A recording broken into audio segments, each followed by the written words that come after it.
afternoon and welcome to the news update on Dominion Television Ibadan. I'm Oluwayemi Adelakun. The federal government has begun construction of a 2.5-kilometer road linking 3 communities in Enugu State, aimed at improving rural connectivity and boosting local economic activities. Federal Commissioner representing Enugu State at the Federal Character Commission, Peter Ogbonna-Eze, disclosed these during an interview in Abuja, where he stated that the project reflects the government's commitment to better road infrastructure and support for state development efforts. He confirmed that double drainage systems to ensure durability and proper water flow.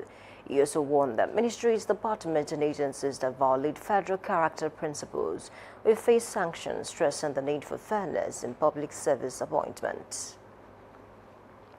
The federal government has set aside 1.8 trillion naira in the 2026 budget to settle outstanding debt owed to contractors.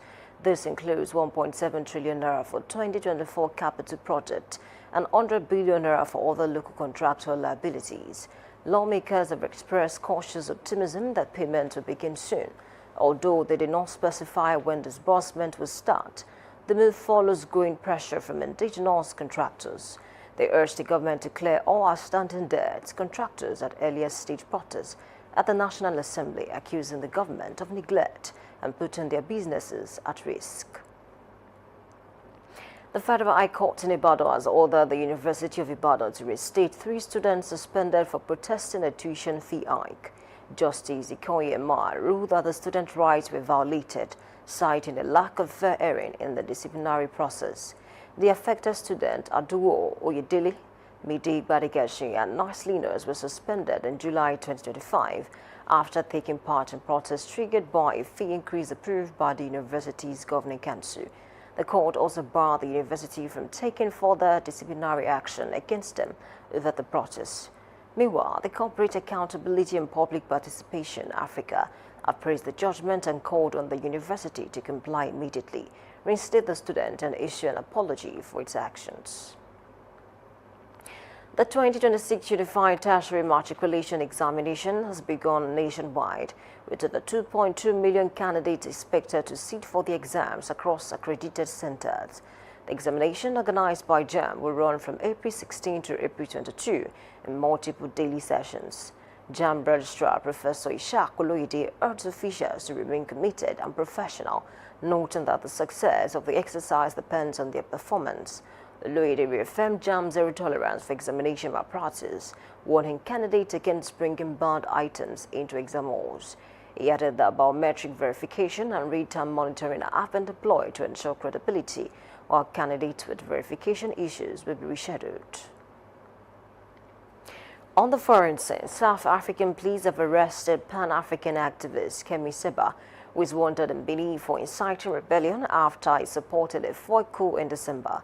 South Africa's police said the French-born Beninese politician, whose real name is Telio Robert Capo Chichi, known for his tirades against France and African government allied with Paris, was apprehended at a Pretoria shopping mall with his 18-year-old son. Also arrested was a man who had allegedly been paid to help them illegally enter neighboring Zimbabwe, from where they intended traveling onto Europe.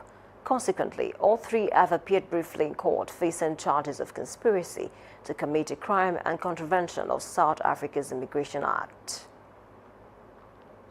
Israeli Prime Minister Benjamin Netanyahu is expected to speak with Lebanese President Joseph Aoun, according to an Israeli minister, in what could mark a rare high-level contact between the 2 countries. The development follows comments by U.S. President Donald Trump, who said efforts were underway to create breathing room between both sides, noting it would be their first direct engagement in decades, although Lebanese officials had earlier cast doubt on the planned talks. Tensions remain high on the ground, with Israel issuing fresh evacuation warnings to residents in southern Lebanon as their strikes continue.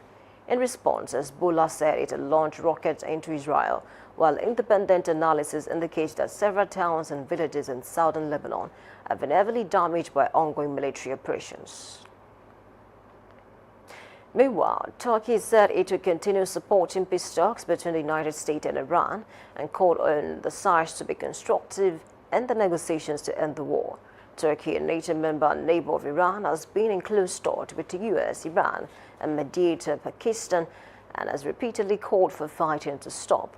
The Turkish Defense Ministry said at a weekly briefing that it will continue to provide the necessary support for the ongoing ceasefire to turn into a permanent truce and eventually lasting peace without becoming more complex and difficult to manage.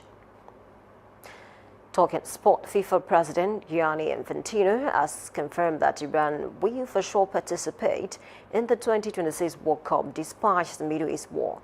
Infantino told an economic conference that he hopes by then the situation will be a peaceful situation, which will definitely help assuring of the team's upcoming matches scheduled in the United States in June. Infantino had made similar comment in March when he attended an Iran-Costa Rica friendly in Antalya, Turkey, even though U.S. President Donald Trump had previously suggested that Iranian players might not be safe in the United States. Iran is scheduled to play its 3 Group G matches in the United States, 2 in Los Angeles, 1 in Seattle, with their base for the tournament in Tucson, Arizona. You can visit our website on www.dominion.org.ng to watch us live and interact with us.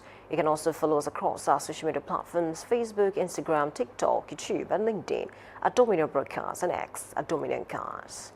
And that ends the news update on Dominion Television. I'm Oluwayemi Adelakun saying thank you for watching and good afternoon.